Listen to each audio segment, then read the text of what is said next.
Hello, everybody, and welcome to Ghoul Society. That's my big sister, Jamie. And that's my little sister, Sarah. We are grateful to be recording on the unceded, stolen territories of the Songhees and Esquimalt First Nations and the Lekwungen and Wasanich peoples, whose historical relations with the land continue to this day. As uninvited guests, we are committed to disrupting racism and colonial violence within ourselves, our families, and our communities. By listening to this podcast, you've officially been inducted into the Ghoul Society.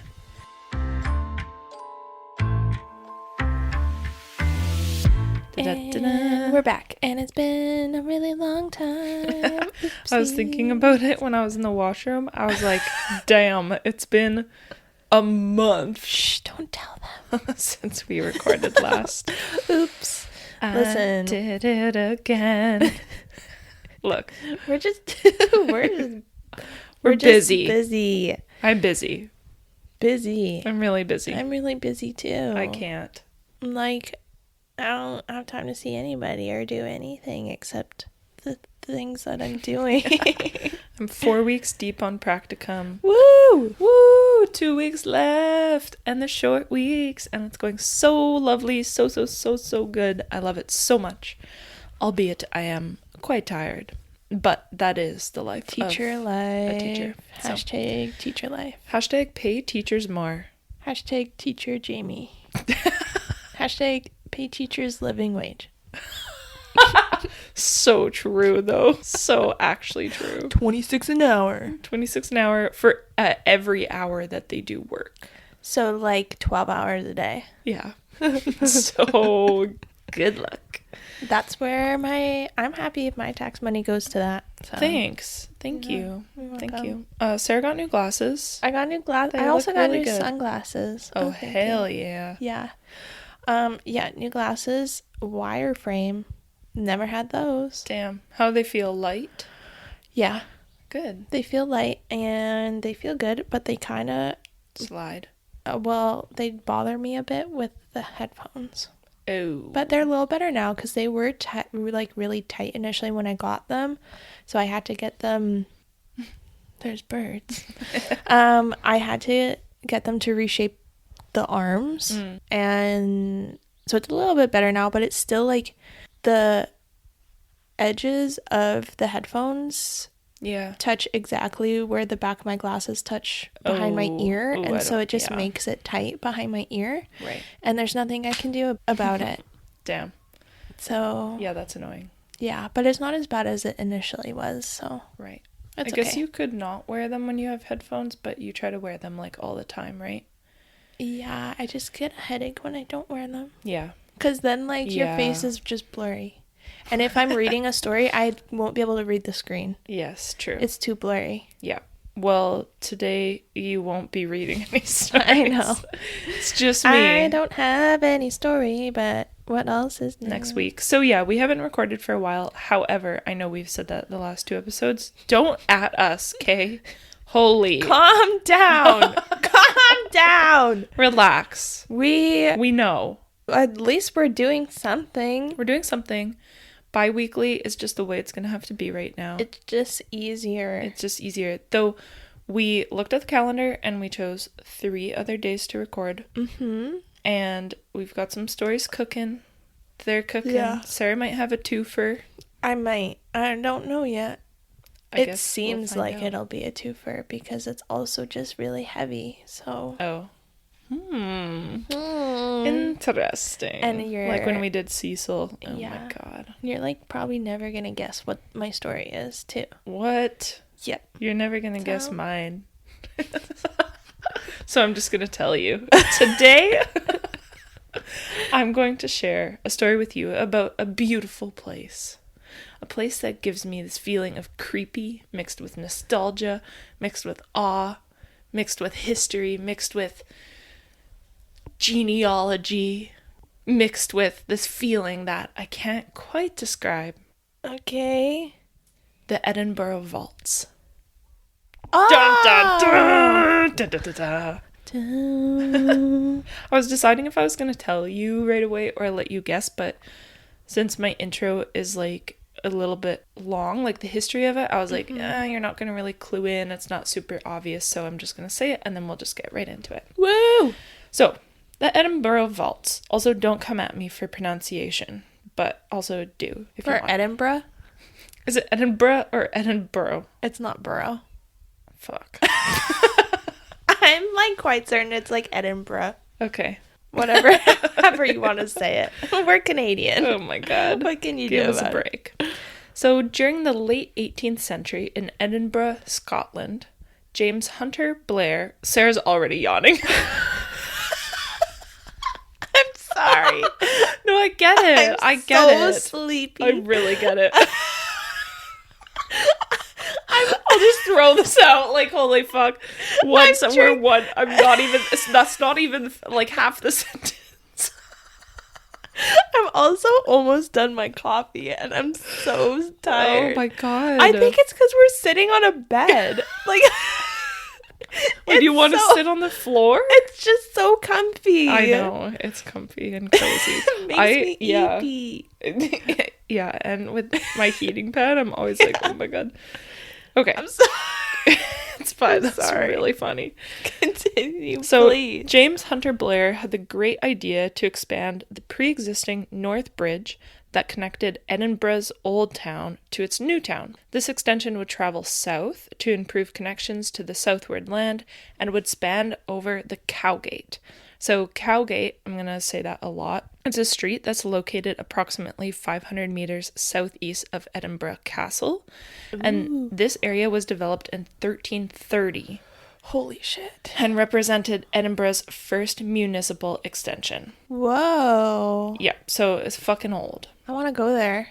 I want to go to Scotland so badly. I want to live there. Okay. You could be a teacher there. Fun fact. I know, right? That would be fun. Gate is a Scots language word for way or road. Oh. So it's like cow road. And this road was used for herding cattle back in the day. Classic. Just name it for what it's used for. Yeah. Call it what it is. Come on. Cow road. Cow road makes sense. So the South Bridge was designed by Robert Kay and built by Alexander Lang. Not Alexander Lang like the designer. I mean, that's Alexander Wang. It's Alexander Lang. Laing. Part of the design scheme was to demolish 3 closes. Now, you know what a close is, right? I'm a little still confused, but a close is like essentially a small... Let's actually give Isn't it an inlet? Definition. No. Oh, a close is some kind of land thing. I don't know. How are you not finding it? Okay, it's literally just alleyway. A close is an alley? Yes, but here's the thing about closes is that they were like used, so alleyways where tenement houses were usually built in. So they were like super crowded, super tiny spaces. Yeah. And a close is also like a private property and it's usually gated and closed to the public. Whereas a wynd, W-Y-N-D, is an open thoroughfare, and it's wide enough for a horse and cart.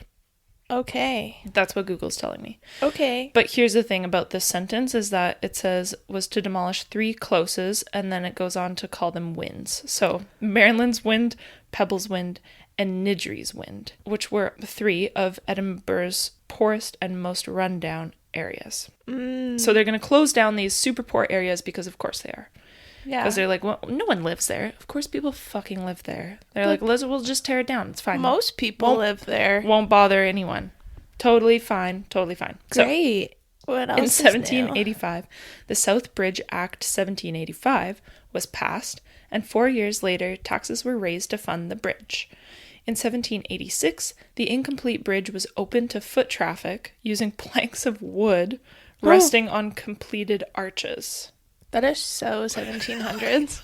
I know. It's like, we made the posts, just lay down planks, and then people can just cross them. Yes, exactly. Like balance beams. So I want to show you what the area that I'm talking about right now. Like, so this is the bridge. I'm showing Sarah a picture of the bridge. This is the bridge. That's the bridge? Yeah. Imagine that there's no houses at the beginning. Yeah. This is just the whole bridge. And this is where Cowgate goes through, underneath, because it's in like the lowest valley bottom. Oh. So this is the bridge. Okay, you picturing it? Yeah. Okay, good. Keep that picture in your brain. By 1788, the bridge was complete. It was made of 19 stone arches, which I just showed Sarah in that photo, spanning a chasm over 1,000 feet long.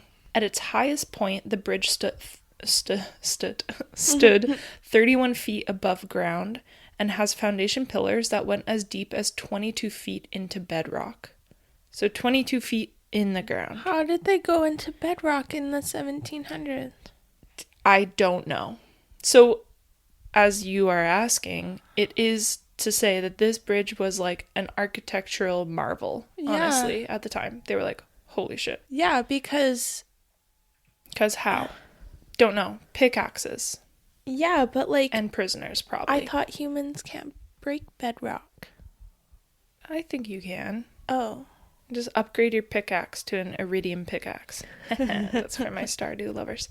All right, so around the turn of the 18th century, Europe as a whole was a fearful and superstitious place full of real and imagined harms, and this was especially evident in Edinburgh. This fear was exacerbated by their inherent mistrust of the invading English, a long-held belief after a large defensive wall was built following the Flodden Battle in 1513. This is called the Flodden Wall. So this large wall surrounded the outskirts of the city, the entire city, and this barrier, combined with the natural geography, forced residents to essentially live on top of each other. So instead of building the city outward, extensions of the city were built upward, and in some cases up to 14 stories high. Which is crazy, because it's not like modern day apartment 14 stories. It's like houses on top of each other. So that's also why they built that bridge? Not really connected, but yeah, not really. Oh, okay. Well, kinda. You'll see. They do add on to the bridge. They add like a bunch more houses and stuff onto the bridge. All this is to say that there was already an intense air of claustrophobia, fear, mistrust, and anxiety amongst the population, which was about to get worse. Yay! Worse. So back to the completion of the bridge. It was decided that an appropriate and fitting honor to inaugurate the bridge would be to have the eldest resident cross the bridge first. Now, this was the wife of a respected local judge. Oh. It's kind of weird, though, because remember how we were talking about people were already using it with the wooden planks across the arches, which is so unhinged. But now it's fully completed? Yeah. So then, like, they complete it, and they're like, okay, now we gotta set the tone with a celebration. Right. However, days before the grand opening, the lady in question died. Oh, because she was too old. She was old. Do we know how old she was? I don't know. How old do you think she was? Like 30... 29, my age, I don't know. Probably like mid-30s. She was probably like, my time has come. Probably. So she's out of there. Oh. However, since promises were made and set in stone, so to speak, the lady was still the first to cross the bridge, albeit in a coffin. Oh my god. Obviously. That's so morbid. I kind of like it. I know, me too. Whoa. This made the locals go crazy. They believed the bridge was now cursed, and many townsfolk refused to cross the bridge for many years. She haunts it, probably. Probably, honestly, yeah. Instead, the townsfolk would take the original impractical route through the Cowgate Valley. Oh. And these beliefs were further cemented in their minds also because of the history of the land. So you know how we talked about those closes, which were demolished? Yeah. The Nidgery Close also already had a dark history, as it was actually the location of one of the many notorious witch trials of Europe, which took place in the 1500s. Ew. That was a big one. Ew! You did not just fucking do that. Yeah, it just goes on the floor. They're Jamie everywhere. Just killed this fucking fly thing on the wall and then just was like... Called a drain fly. She killed this drain fly and then knocked it down in between her bed and the wall. I'll clean it later. reach it? Yes. Okay. It's just funny. Yes, because I often move the bed to clean. So. You're smart. Thanks. As time went on, businessmen purchased spots on the bridge and began to build shops along the top of it. That was kind of like that photo I showed you. How wide is it? This is long. what I'm still... I know. Because it's a valley, right? Yeah. Well, it's 1,000 feet long. It's 1,000 feet long. Is it the full length? Yes. Okay. So then, how wide is it across? That's what I don't understand. Well, if it's 19... Because this is what it looks like 19 now. 19 arches. Oh, what? Yes. So I'm showing That's Sarah... the Cowgate? No, this is the bridge. What the fuck? That's the bridge? Yes. Okay, so Holy I'm showing Sarah a shit. photo where it just looks like your average street. Because what happened over time, which I was getting to in my story, but I'll just speed ahead a little bit here, Oopsies. is that... So people built these buildings, Yes. like, on the bridge. Yeah. But then they also built them down along the sides of the bridge. And that's when now the vaults are enclosed. And that's how the vaults became vaults. Oh. Because before they were just like open air spaces. Like The that arches? picture. Yeah, the Yeah. arches. But then they were like, well, fuck, now we have all this space. Let's just keep building buildings around it. So the only arch that you can see is the Cowgate Arch. Oh. And it's the tallest arch. And now you can see like on the sides here, Yeah. I'm showing Sarah another photo. There's a photo from Wikipedia. Yeah, I see. It's a second photo. It's like a block print image almost. Yeah. And so, yeah, like all of this along the whole bridge Yeah. is now just buildings. And so, and people talk about it still today is like, you don't know that you're on a bridge. You don't know. Oh my that God, I want to go there so bad. I know. That's like, it's very, that architect stuff is very similar to, have you ever seen videos of people in China and they're like, some of their apartment complexes are so fucking crazy and they're like, okay, let's go to the ground level, and then they're like, we're not even on like street level. And you like walk out and you think that you're on the street level, and then But you look over and then the you edge. you keep just going down forever and ever and ever, and I'm like, how would you know where to go?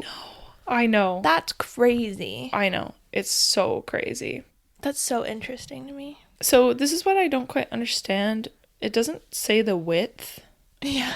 Probably because like the buildings. Yeah. But yeah, so the length is 1,125 feet. The height at its highest point is 68 feet. And it has, like we said, 19 arches. Damn. Okay. So, So yes, this is when we were talking about tenement houses were built alongside both sides of the 18 of the 19 arches, exposing only the largest arch where it crosses over Cowgate, and this is how it remains today. It is fully hidden by buildings except for the Cowgate Arch. Wow. It's crazy. To maximize space further, floors and ceilings were built within the blocked arches, creating dark, airless, vaulted chambers. So you would have like one arch, but then they would build like a floor, which was also a ceiling, depending on what level you were on, within them. Whoa. Crazy. Crazy. That is so whoa. Yeah. The top areas were used as workshops for the businessmen above, Oh. while the vaults below ground, quote unquote, were used for storage. Recent excavations of the area have found various artifacts, and supported by records from the day, it is well understood that in the early days of the bridge, many businesses thrived in these underground spaces. There were taverns, cobblers, cutlers, smelters, victualers, and milliners, all left evidence of their trades. Whoa. Crazy. As time went on, however, the quality of life diminished in these spaces as the spaces deteriorated. Oh. The bridge had never been waterproofed, and thus the vaults began to leak.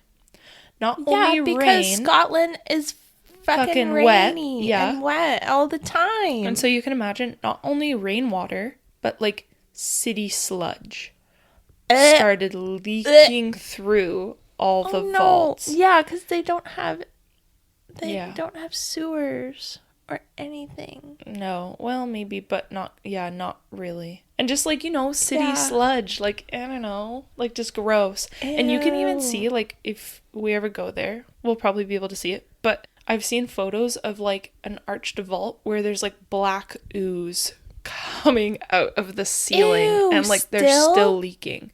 Yeah, like when it's wet out in Scotland, it'll still be damp. I know. Ew. Crazy. So this obviously forced businessmen out of the area over time. No, sad. But as the vaults emptied of legal trade, they became home to the poorest and pushed out members of society, including immigrant Irish people, mercenary landlords, various criminals, body snatchers, sex workers, and the list goes on. Living conditions were appalling, of course. Mm-hmm. Rooms were cramped, dark, and damp. There was no sunlight, poor circulated air, no running water, and no sanitation. Further, the vaults were lit with fish oil lamps, which combined with the stench of stale waste, chamber pots, decay, and even death. Yay! Many rooms housed families of more than 10 people. Whoa. And of course, crime soon plagued the vaults, including robbery and murder.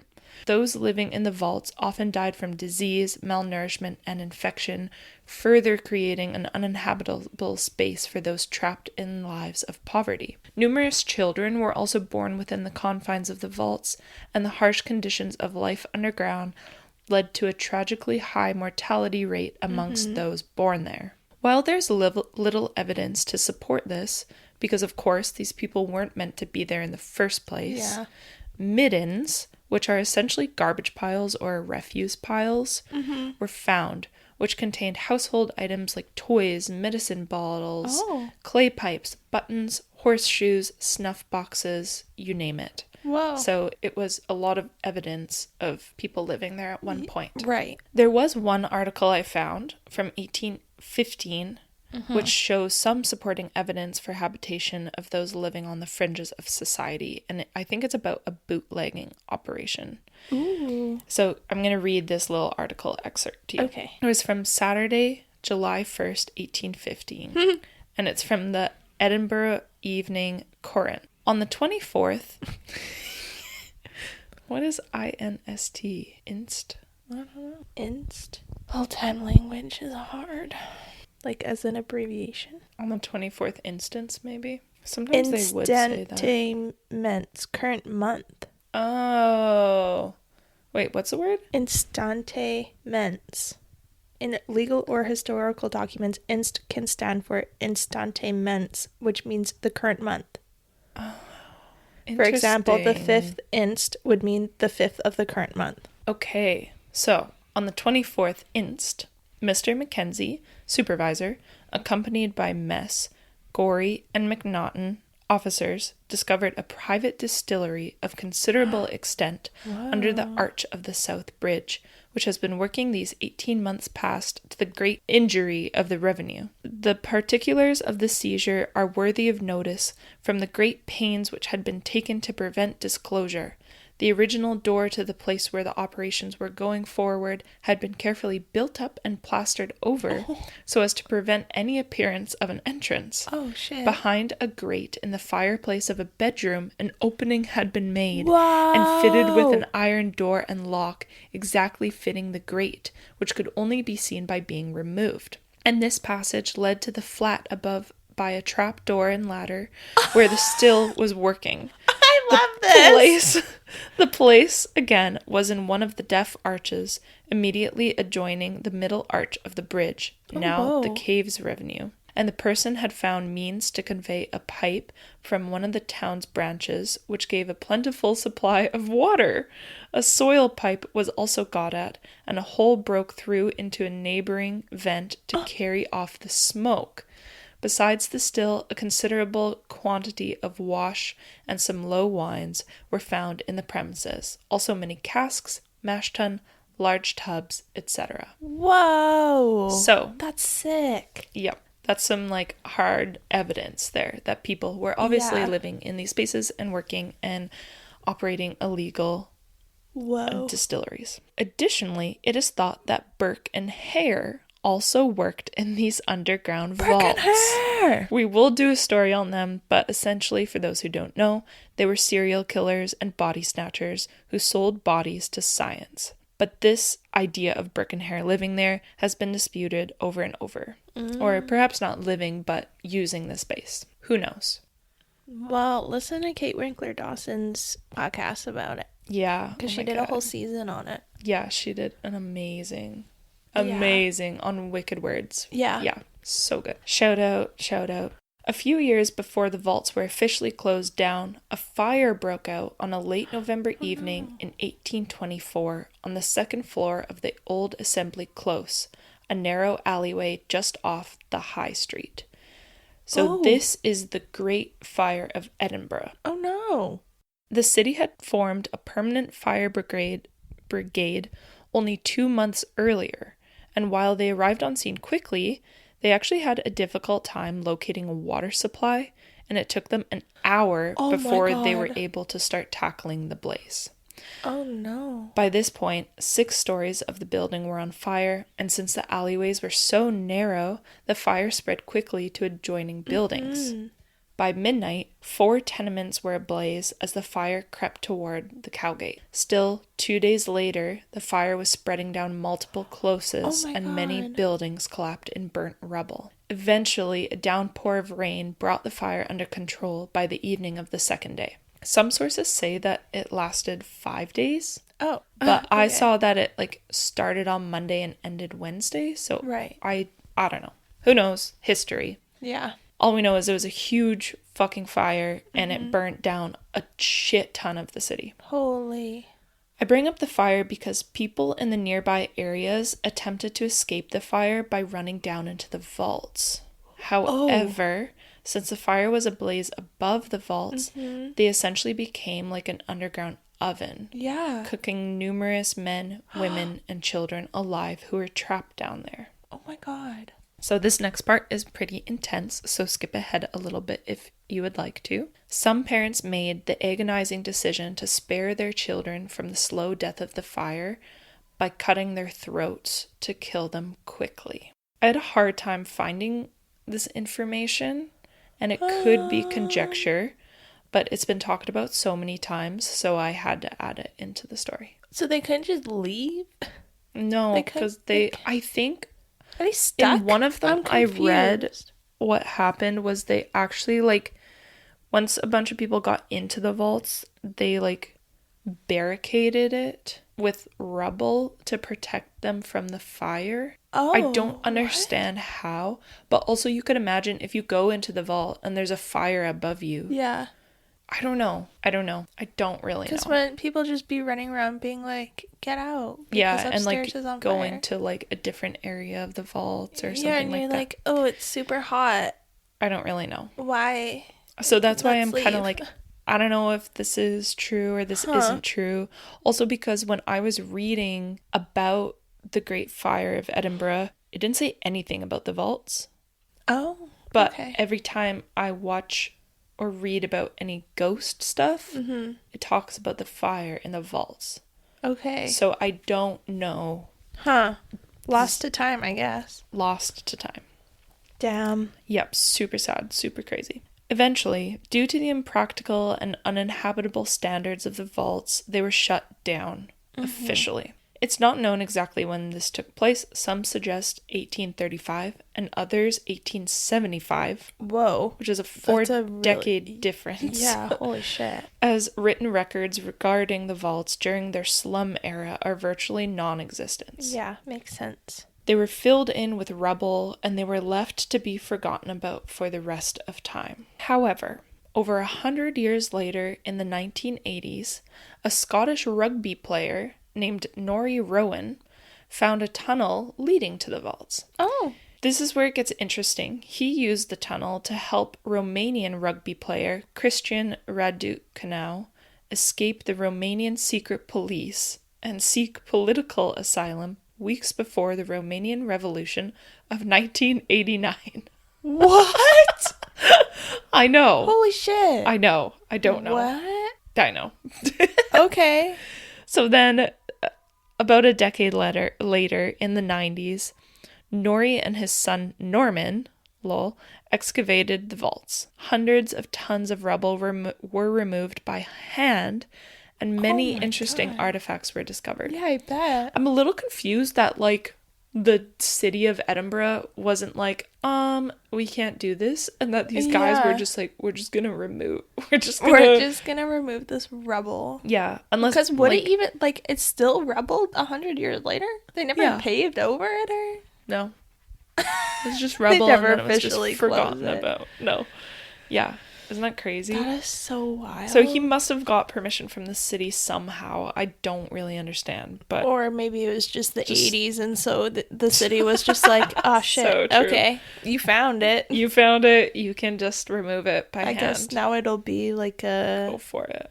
It'll be in the paper, so now people will be like, "Ooh, what's that?" Yeah. A few large sections of the vaults have been fully excavated, and today they are mainly used for tours, and specifically ghost tours. So let's get into the ghosts. Ooh. Numerous television and YouTube groups have visited the vaults, such as Ghost Adventures, Most Haunted, a BBC TV production team for Joe Swash Believes in Ghosts. Don't know about that. Who's Joe Swash? I don't know. Okay. I don't know. And then over on YouTube, we have Amy's Crypt, Watcher, Eerie Edinburgh, Exploring with Josh, Project Fear, and many more. I got into the vaults, not physically, but online, from watching a Project Fear video, which actually just came out like a week ago. Oh, wow, cool. And it's kind of funny because I saw the Watcher video before, but somehow I didn't connect it, because I think they call it like the Scottish tunnels or something. Oh, yeah. And it's just like, boys, like, talk a little bit more about what's going on. I think they went there like a year ago, Ryan and Shane from Watcher. But anyways, so over the years, people have reported strange apparitions, figures lurking in doorways, footsteps resounding in the corridors, voices from nowhere, and the icy touch of invisible hands. One of the most well-known spirit of the vaults is Mr. Boots, also known as the Watcher. Mr. Boots. I know Mr. Boots. So Mr. Boots is thought to be a male spirit who likes to keep a close eye on whoever is in the vaults. Those who have claimed to see him describe him as a tall, imposing man wearing a dirty blue coat and heavy, worn-out, knee-high leather boots. Slay. People often hear him pacing corridors or see him glaring from doorways, and some claim to hear him growl the words, "Get out!" They don't want these hoity-toity people in his vaults. It is speculated that in life, Mr. Boots could have been hiding something, and thus he exhibits territorial behavior. Perhaps he was a smuggler, a thief, or even a body snatcher. Or perhaps he is a harmless protector spirit, as he is most often seen around the White Room. Given that he is quite active in this area that was once used for storing goods, he could simply be continuing his job as a watchman hired by a merchant. I took to Reddit and I found this story shared by Reddit user Vertigo Saint 90. We enter one room where there used to be a fireplace, which the guide is in front of. In the archway, there's a couple, and I'm stood next to them facing the guide and the couple. I decide to take a photo of the guide and the couple, when suddenly behind the couple I see this man. I've never seen a face full of so much hate and evil in all my life. I can't even find the words to describe how menacing they looked. Their face looked twisted with hate. They looked human, a tall figure wearing a long black coat or cloak, wearing a top hat. They had pale white skin. The figure wasn't transparent, but solid. Whoa. The moment I saw him, the entire left side of my body went numb and cold. And I mean cold, as if that side of my body had frozen. I felt something yank at my left hand, and I pulled my eyes away from the figure in the archway to look down at the left-hand side of my body. There's nothing next to me, no one pulling on my hand, and when I go to look up, Mr. Boots is gone. Thank God. The guide starts to move everyone to the next room, and I seriously don't want to walk through the archway, but I know I can't stay in the small room any longer. I go to move, and when I look down at my left shoe, I see the shoelace is undone. Only it's not just undone. The shoelace looks like it's been wrapped around someone's finger and they have piled it on top of my shoe. I can't help but gasp out loud and call the guide over. She looks at it baffled and says she's never seen that happen to anyone before. I don't know why, but I was too scared to tell her about seeing Mr. Boots because I felt like I couldn't tell her, like I would somehow get into trouble. Oh. I felt like I was suddenly back to being a little kid. Whoa, that's so creepy. I know, right? So it's kind of interesting because their description of the figure that they saw and connecting it with Mr. Boots, I feel like their description of the figure actually matches another well-known spirit who's known as the aristocrat. So the aristocrat... Aristocats. The aristocrat is a tall man with a top hat and a beard. Oh, okay. Psychics who have tried to contact the spirit say his name is either Finian or Jerian Mackenzie. Oh. He's often seen leaning against the wall from where he watches people, grinning at them. Oh, okay. This may sound creepy, but he's thought to be a curious spirit and not a hostile one. Some believe that he could have been a member of the Hellfire Club, a notorious gentleman's club inside the vaults. The aristocrat is seen in the tavern room and in the double height room, which is a room that at one point had an extra floor or ceiling, like we talked about, that collapsed over time. There's also like a door above, kind of where the floor would have been. Okay. And other apparitions in this room are a bird-like apparition and the ghost of a naked man who has been seen floating in the upstairs section of the room close to the second floor doorway. Oh my god. He's just like, this is my house. Yeah. I'm just naked in my house. He's like, get out of my house. Our next spirit is thought to be a shoemaker from the late 1700s. He was first seen in 1997 in the southwest corner of what's thought to be the cobbler room. He is short, stocky, and bald, and probably around 50 years old. He comes across as a very happy spirit, and he's usually sitting on a bench and working on a shoe, smiling and laughing. He's interested in people's footwear and is known to tug at shoelaces. Because he's such a strong and friendly ghost, psychics advise the staff to go to the cobbler's room in case of paranormal trouble. He is thought to protect people from malevolent spirits. Oh, that's nice. Yeah. You know how that Reddit person was talking about their shoelace? Yeah. I almost feel like, what if the cobbler did that to their shoe? Yeah. Like, like they encountered multiple spirits. Like at once. Yeah. Yeah. However, the cobbler shares space with another spirit who is not as friendly. Oh. This spirit is thought to be a young woman completely dressed in black and wearing a veil as if she is grieving. Classic, I know. Psychics have described her as being very disturbed, and they believe that she has lost someone close to her. And they seem to think perhaps a child in a traumatic way. Visitors have stones thrown at them or see stones being thrown across the room. And female visitors often feel grief, anger, and experience abdominal pains. Oh. I'm unsure if it's the same spirit, but there was a woman who went down into the vaults in the 1800s to have sex with two men who ended up sexually assaulting her and beating her to death. And the spirit of this woman is supposedly seen around. However, she has long dark hair and her face is covered in blood. Oh. Which actually reminds me that the other day, I was biking home from the school that I'm doing my practicum at. And I see this man on the bike path who is covered in blood. What? I never told anyone this, actually. I just remember. Why didn't you call the police? What is wrong with you? His face was covered in blood, dry blood. So I couldn't tell if it was, I don't know. And there was like a blood smear also on his body. I didn't call. What? Was this a real person? Did you see a ghost? I think he was real. He looked very real. You're just biking? No, he was walking. He wasn't stumbling. He was just walking. Like, definitely, I would say a street person. I didn't call anyone. Why? Well, he seemed fine. But that's weird. I know it was weird. I did consider calling the police. Yeah, the non-emergent line. Like, oh, yeah, true. hello, there's this guy walking on the goose. With maybe with blood all over Well, I him. couldn't tell if it was actually blood. What else would it have been? Dirt? Mud? Paint?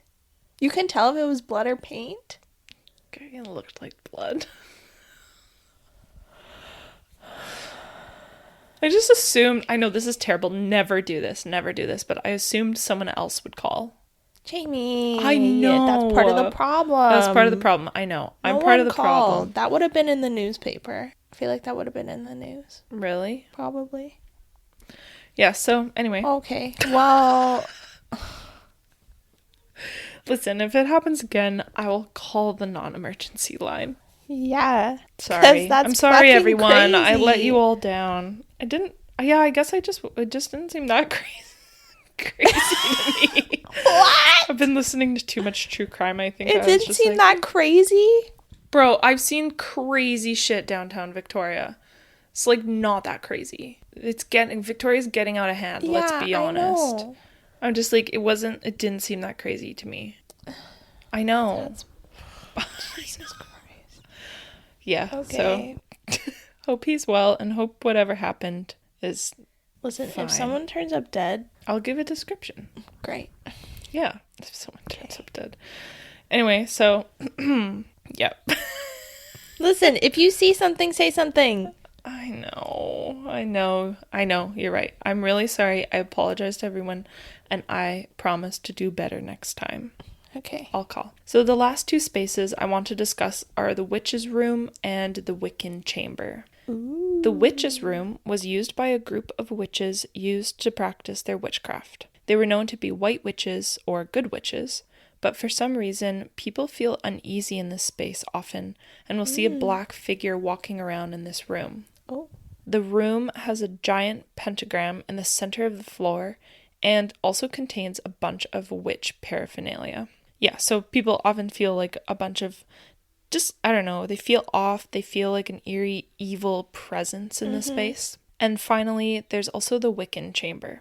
In 1995, a group of Wiccans moved into this chamber to practice Wicca. They created a circle of stones in the center of the room as a circle of protection from demonic or evil forces. However, when they left the vault for good, they apparently closed up the protection circle and offered the space back to a malevolent spirit.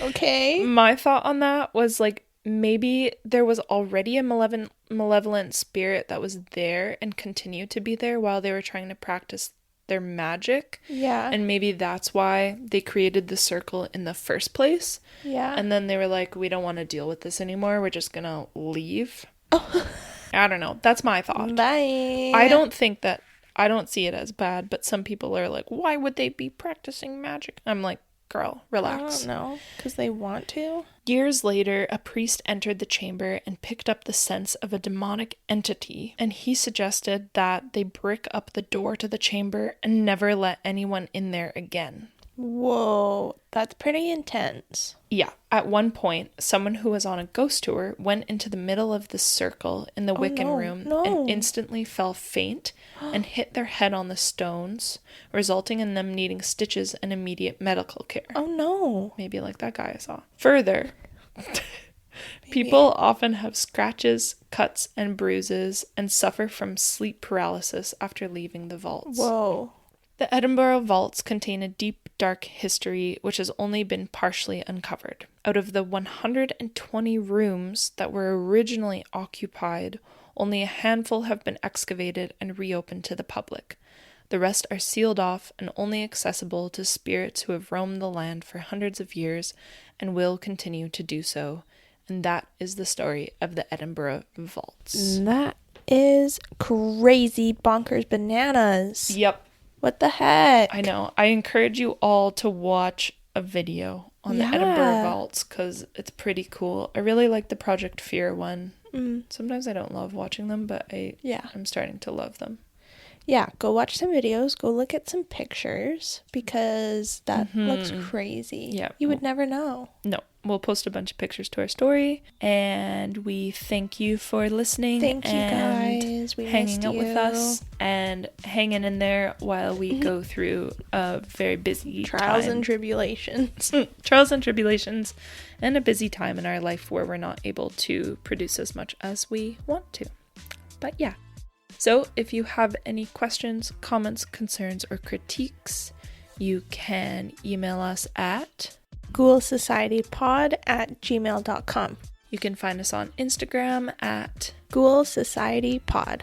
Please leave us a 5-star 5 stars. rate and review wherever you get your Please. podcasts. Don't just rate it. Can you guys leave a review? Leave a review. That would be helpful. The ratings, like, don't get me wrong. We love both. But if you write a nice review, then people will actually see them rather than just the 5 stars. Leave comments on our episodes. Yeah. Tell your friends, tell your family, get your friends to tell their friends, and get your family to tell their family, which is also your family. Yeah.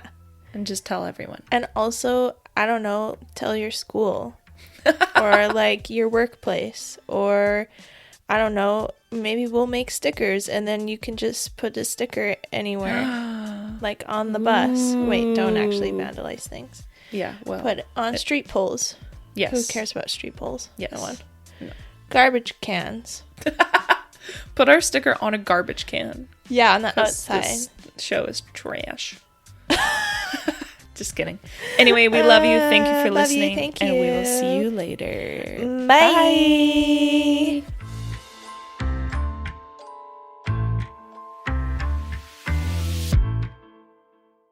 Reggie? Reggie, I'm going to take a picture of you. Reggio Spaghettio. Regenio. You look like such a teacher. It's already wearing into the wrinkles of my skin. I feel Ew, it. all the germs. Yes. Ew. And the stress. The stress of it all. Yeah. Okay, ready? Yep.